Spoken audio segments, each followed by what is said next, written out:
The snow crisis turns to a cash crisis as Britain's local authorities count the cost. In the middle of it all, an argument over a government pledge. The government promises 3/4 of the cost over an extra penny on the rates. Some local authorities now say that's not as generous as it sounds. Peter Gill reports. When we see Doris, we'll dig it out after. Yeah. An old lady's worried about the snow melting and flooding the basement where she lives. She's under there somewhere. The Royal Regiment of Wales moves in. You got that poncho, you Leave the tarpaulin down on there, yeah, because the snow is falling down through the gratings if you move the tarpaulins back. So leave it down and shift it off the sides first, and then shower it over, because the water is running down through the bottom of the house, you see. Okay, then. Yeah, so I'm going to discuss with her now the delivery of coal, which we've arranged for the troops to fetch up this afternoon. Okay, then. Yeah, All right, the back, Roger. The rent is just over £1 a week. Mrs. Mary Ann Simpson was born in this house and is determined to stay. So you're all right, are you? No. Yeah. No? Well, the coal is going to come up this afternoon. Yeah? The lorries are coming up. We dug the lorries out. We had soldiers to dig the lorries out. And they're going to fetch coal to the both ends of the street.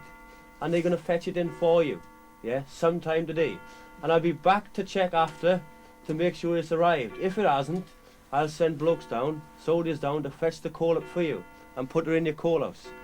I've cleared in the snow now off the grating outside, so the water doesn't run through into your room, yeah?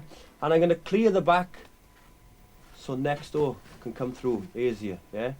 So we'll finish that off then. In her 77 years, Mrs. Simpson says she's never seen such weather. To find out how much this winter has so far cost the ratepayer, TVI has contacted local authorities throughout the country. Their estimates are staggering. England, £60 million, Scotland, £15 million, and Wales, £10 million. The worst of the weather hit Wales and the West.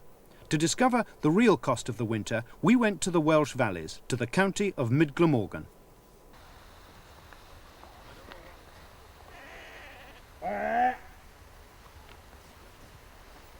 In the Ogmore Valley, farmer John Pugh crosses the main A4061 in search of lost sheep. As the thaw gets underway, the cost to some will continue to escalate.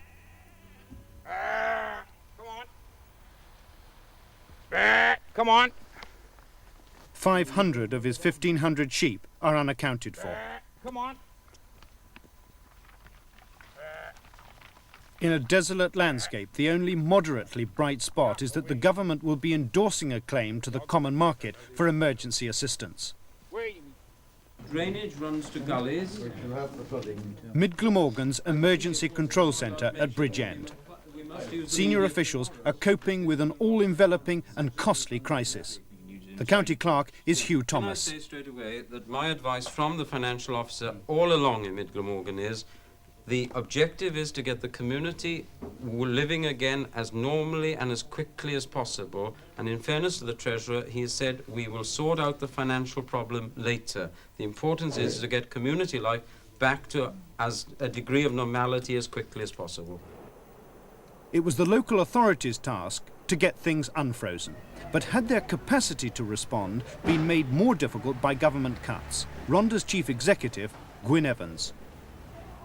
Ourselves in the borough of Rhondda, for instance, we cut 1 in 6 staff under the recent local government expenditure cutbacks. And also we cut our depot control, our depot men, our men in the field substantially. Of course, we haven't any highways equipment anyway. As a non-highway authority, it would be silly for us to purchase tractors and slow cleaning equipment, so we are dependent on the county council equipment. But both local authorities have suffered tremendously because of this cutback. The services that local authorities continue to offer were all desperately affected by the snow. This is the first Meals on Wheels delivery to the village of Bedlinog for a week.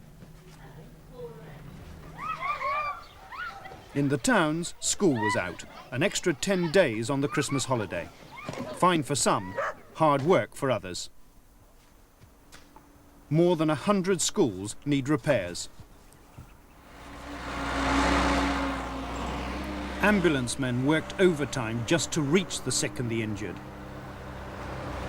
And ambulances on their own weren't always up to the conditions. The Territorial Army was called in to provide four-wheel drive escorts and extra pairs of hands. The local health authorities will be charged for some of that. As the snow emergency wore on, it was a struggle even to bury the dead. We even have one next week that has been postponed 4 times. And it has made it very, very awkward. That means old people dying Old at people home. have died at home. Well, they, this old lady, she's from this area, but she's been living with her daughter for over a year, and unfortunately, she died there last week. And she's 92 years of age, and she always wanted to be buried in her own home, you see. Now, the local authorities are suggesting that people should perhaps consider cremation in these circumstances rather than burial. What about that? Well, even cremation would have been really awkward because, you see, the funeral cars couldn't get out until yesterday. The roads up here haven't been cleared from up in the Treherbert area, so there is no way that even the actual cremations could have been done. No way of actually getting to the crematorium? No way at all, you see. No way at all. It's the snow clearance operation, though, that threatens to break the bank. After months of a virtual ban on overtime, council workmen have been snow clearing around the clock. And not just council workmen either. This machine represents a livelihood for Gareth Thomas of Bargoed. He's been hiring it out at £7 an hour and working it 24 hours a day. The lorries dumping the snow are also private contractors. In Mid-Glamorgan, there's been no expense spared. The man in charge is the county engineer, Eddie Jinks. At the present time, I've got something like 200 items of plant and vehicles deployed throughout the county. There's 30 frontline gritters. We've hired in something approaching 300 other items of plant. And of course, after 5-6 days, when my people have done a very sterling job of work, we've had some additional assistance from the army. They brought in 17 machines and some vehicles, and even today on day 9, we've got another 900 troops who are going to assist with the snow clearing or snow removal operation, but they'll only be with us for a couple of days. How much is it actually costing, in rough terms, per day to keep this additional effort going? Figures are difficult to arrive at. We've been more concerned with getting rid of snow, but very rough assessment is that we're certainly going to be in operation for next week, and the bill will probably exceed £2 million. That's just on the snow clearing operations? That is just for the highway aspect of Mid-Glamorgan, which is not a very big county. You're going to be paying for the army, or how's that done? That hasn't been worked out yet, but I expect we'll have to pay something. Our information from the Ministry of Defence is that Mid-Glamorgan will be paying rather more than something towards the costs. It wasn't just soldiers with shovels that went to Wales. This heavy plant was brought in by the Royal Engineers from Kent. And Mid-Glamorgan will be billed for all the hours, day and night, that the troops worked, the fuel that it took to get them there, and the equipment costs, including wear and tear. It all adds up to a massive bill that will knock the county budget way off course. And what does a cost-cutting Conservative government in London intend to do about that? The answer came 4 days after the snow started. There was to be financial assistance for the snow-hit local authorities. The Prime Minister took the credit for what was seen as a generous aid package. As the Daily Mail put it, snow melts the Iron Lady.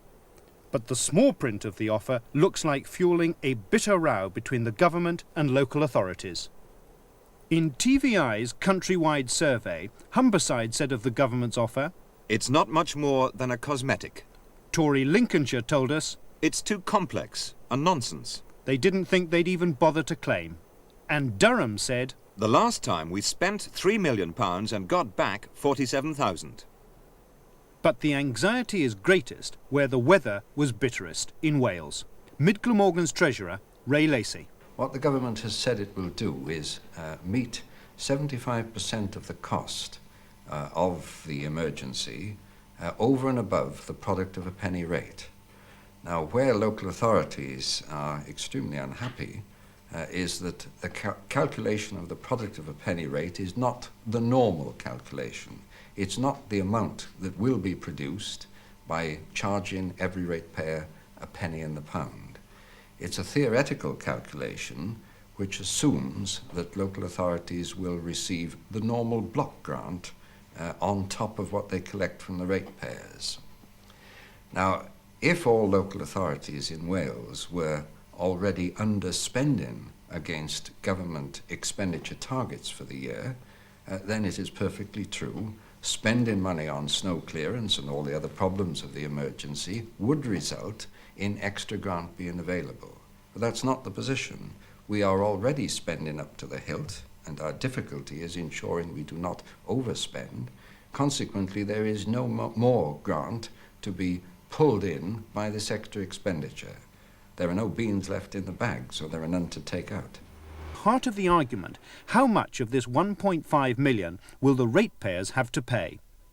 A penny on the rates in Mid-Glamorgan yields £400,000. But for this emergency assistance, the government says that the county must first spend the product of a penny rate, including government grants. If these grants aren't available, the government share would be only £400,000, leaving the ratepayer to find a whopping £1.1 million. And that's the equivalent not of a penny on the rates, but about 3p. That's exactly what we're rather steamed up about, that the impression is wrong. The government will not be making a large contribution towards snow clearing in Wales, and the position is the same in England, although I'm not really able to say very much about England. They will be making a small contribution, but I'm sure that the public will have gained the impression that they are making a large contribution. If the government were to say, we recognise there's very little money we're putting in the kitty, we are leaving it to local authorities, we recognise that it's their ratepayers who will be footing the bill, at least that is a straightforward statement of the position.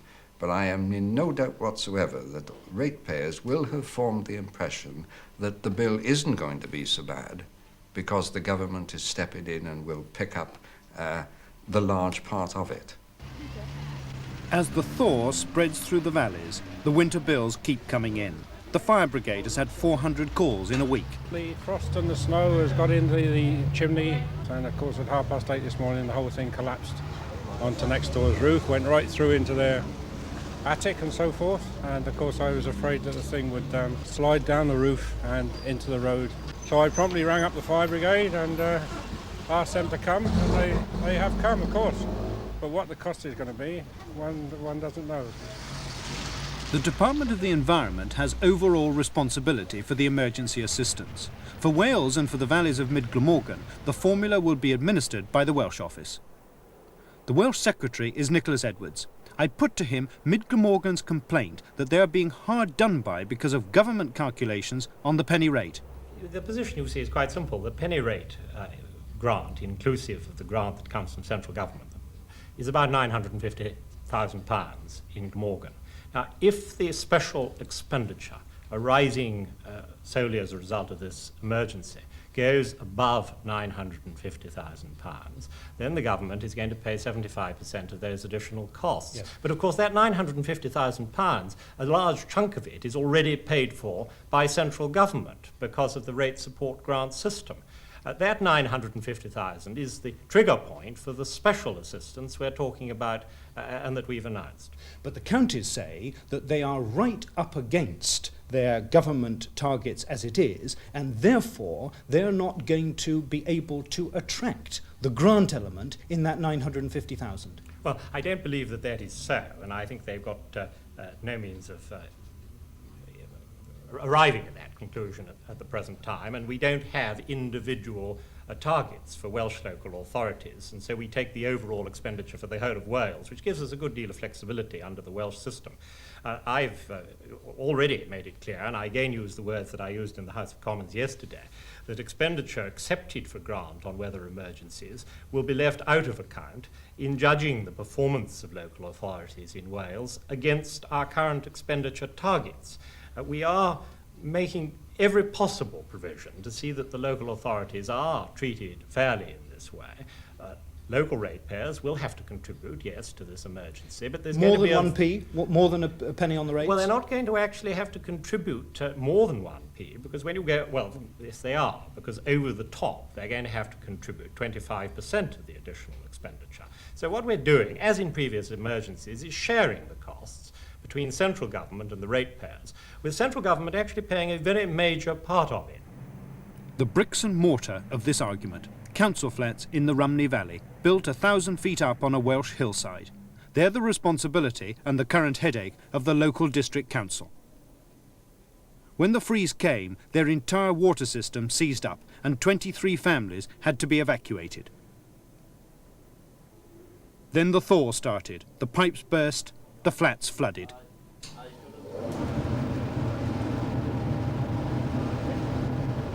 We thought everything was okay. We'd had the washrooms down there drying out in there. We thought, oh, everything's going to be okay now. The water came on, the electric came on. We thought, great, you know, and then all of a sudden, my daughter-in-law went back up there and she said, oh, Maud, she said, it's coming in again. Because it was coming in again everywhere, and all I did, you know. Did you have to leave your flat, or did you stay here? No, we stayed. I went over to my daughter's in the night time because it was too cold for me, you see. But they stayed. They had to stay anyway because people are robbing them right and left if you don't stay, you know. Robbing them? Yeah, you know, you've got to be so careful. And you didn't have any, but you didn't have any electricity or water, did you? No, no electricity, no water. Nothing at all, no heating at all, we didn't have. Well, the ordinary on the ratepayer, you know, we have such a large number of unemployed people, we have such a large incidence of aged population. All these people are now scraping the bottoms of their pockets, and they'll have to scrape them even harder. This is our problem. You see that we are not a prosperous community, as no doubt you've determined in your travels today. And what we've got then is the poor supporting the poor. Because if the funds don't come in from the outside, then it's only the local population whose money that we can get to pay for these depredations of nature. Do you think that the severity of this winter and the financial burden that it represents is going to increase tension between Labour authorities like your own and central government? We're between the devil and the deep blue sea. I've no doubt you know who I mean by the devil. And this is our problem at the moment. The deep blue sea, of course, are our electorate, and all we can do is try to protect the deep blue sea from the devil. What course of action would you personally favour then? Well, non-cooperation. That's the only thing you can do. And what sort of cooperation would you withdraw? You've already said that you, financially, you're in a very, very weak position. We consult with them on all aspects. We consult with them. What's the point in consulting with a person who takes no notice of the consultation? So how does the Welsh Secretary, Nicholas Edwards, react to such threats from local councillors to cut off relations with his department? I always think that sort of talk is really very silly. As I say, we have actually had very good and effective cooperation between local and central government in Wales for the last 2.5 years, and it's resulted in an extremely favourable rate support grant settlement relative to England, where things have been less satisfactory and where local authorities haven't met the targets as well as they've done in Wales. I'm sure that cooperation will continue. I know that Welsh local authorities will continue to do their best for those that they serve, and I don't think we should be too influenced by one or two eccentrics banging on in this way. But you're assuring us that when this winter has been forgotten and when the detailed accounts are being sorted out sometime in the course of next summer, you will be honouring the spirit of that original announcement to pick up really the major part of the snow emergency costs and not get away with as little as possible. I doubt whether this winter will be forgotten for a long time. I think it's a tale that will be told from father to son. But having said that, I think the local authorities in Wales would acknowledge that in the time that I've been Secretary of State, I've treated them very fairly on their rate support arrangements, and that they have come up with just settlements. And I'm sure that on the basis of my past record, they can feel confident that we'll treat them fairly on this occasion. 15 days after the emergency started in the valleys, some of the main roads have only just been opened.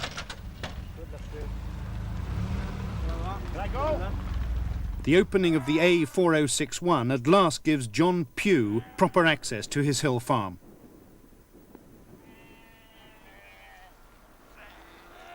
His job today, to look for live sheep and to count the dead.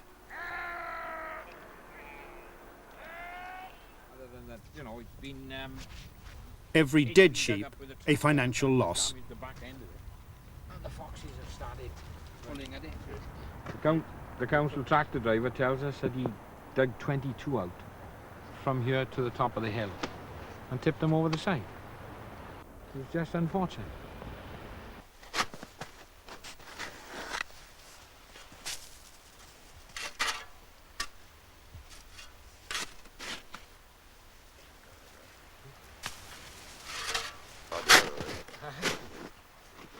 The sheep got itself trapped against the fence in the blizzard and got covered with snow, and the foxes have come through the fence from the forestry, come through the fence, and they've eaten her. So that there's now nothing left but the wool and the skin, and that's about it. And I've seen that before. Once the sheep will get trapped, and when they're either dead or they're very weak, then the foxes will attack them and eat them. Like the arguments over who pays, the winter itself is far from over.